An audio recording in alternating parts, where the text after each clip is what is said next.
తెలంగాణలో ప్రధాన పార్టీల మధ్య పవర్ ఫైట్ నడుస్తోంది.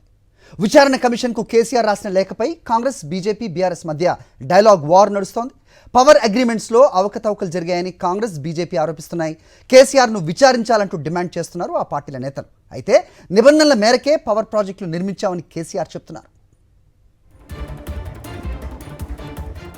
ఇదే అంశంపై అప్డేట్స్ మా కరెస్పాండెంట్ కిరణ్ భూపతిని అడిగి తెలుసుకుందాం. కిరణ్ భూపతి, చెప్పండి.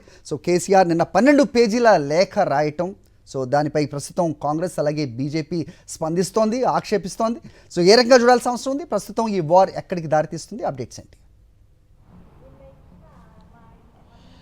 హరి, ఇప్పటికే విద్యుత్ కొనుగోళ్ల అంశం పైన ఇటు వివాదం అనేది ఇంకా కొనసాగుతుంది. చేసుకున్నటువంటి ఒప్పందాలు కావచ్చు, గత 10 ఏళ్ల నుంచి కూడా పెద్ద ఎత్తున పవర్ ప్రాజెక్టులు నిర్మించి 24 గంటల కరెంట్ ఇచ్చామని కూడా కేసీఆర్ ఇప్పటికే చెప్పినటువంటి నేపథ్యంలో 2014 కంటే ముందు కేవలం 2-3 గంటలు కూడా పవర్ రాకపోయేది. అటు వ్యవసాయానికి కావచ్చు, గృహ అవసరాలు కావచ్చు, అంతేకాకుండా పరిశ్రమలు తీవ్ర సంక్షోభంలోకి నెట్టబడ్డాయి. ఆ తర్వాత కూడా ఒక ప్రణాళికాబద్ధంగా మేమంతా కూడా ఈ ప్రాజెక్టులన్నీ కూడా నిర్మించాము. వ్యవసాయానికి 24 గంటల ఉచిత విద్యుత్ ఇచ్చినటువంటి ఘనత మాదంటూ కూడా కేసీఆర్ 12 పేజీల లేఖను రాసినటువంటి నేపథ్యంలో ప్రభుత్వం నియమించినటువంటి జస్టిస్ ఎల్ నరసింహారెడ్డి కమిషన్ ఏదైతే ఉందో దానికి సంబంధించి నోటీసులు ఇవ్వడం జరిగింది. 30 తారీఖు వరకు సమయం ఇవ్వాలని చెప్పినటువంటి నేపథ్యంలో అటు జస్టిస్ ఎల్ నరసింహారెడ్డి కూడా ఈ నోటీసులకు సంబంధించినటువంటి అంశంలో మాకు తొందరగా రిపోర్ట్ ఇవ్వాలి, లేదంటే మాత్రం ఖచ్చితంగా వాళ్ళు పెద్ద ఎత్తున ఈ నెల 15వ తేదీన ఖచ్చితంగా సమాచారం ఇవ్వాలంటూ కూడా తనకు చెప్పినటువంటి పరిస్థితులు కనబడ్డాయి. కానీ విచారణ కమిషన్ను బెదిరించేటువంటి ధోరణిలో కేసీఆర్ ఉన్నారు.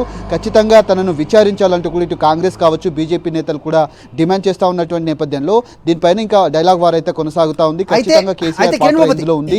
దాదాపు 1000 కోట్ల రూపాయలు ఇందులో. అయితే కేసీఆర్ లేవనెత్తిన అంశాలు దానికి నరసింహారెడ్డి స్పందిస్తూ ఎవరైనా అభ్యంతరాలు చెప్పే అవకాశం ఉంటుంది, ఆయన చెప్పిన దాన్ని ఖచ్చితంగా మేము సమీక్ష జరుపుతాము, రేపు సమీక్షిస్తాం, వాస్తవాలు ఏంటో తెలుస్తాం అంటూ ఒకంత ఫేవరబుల్గానే ఆయన స్పందించిన విషయం కూడా మనం చూస్తూ ఉన్నాం. సో పవర్ ప్రాజెక్టులకు సంబంధించి అవ్వచ్చు, లేకపోతే ఛత్తీస్గఢ్ నుంచి కొనుగోలు అవ్వచ్చు, ఇవన్నీ కూడా చాలా కూలంకషంగా 12 పేజీల్లో ఆయన ప్రస్తావించారు.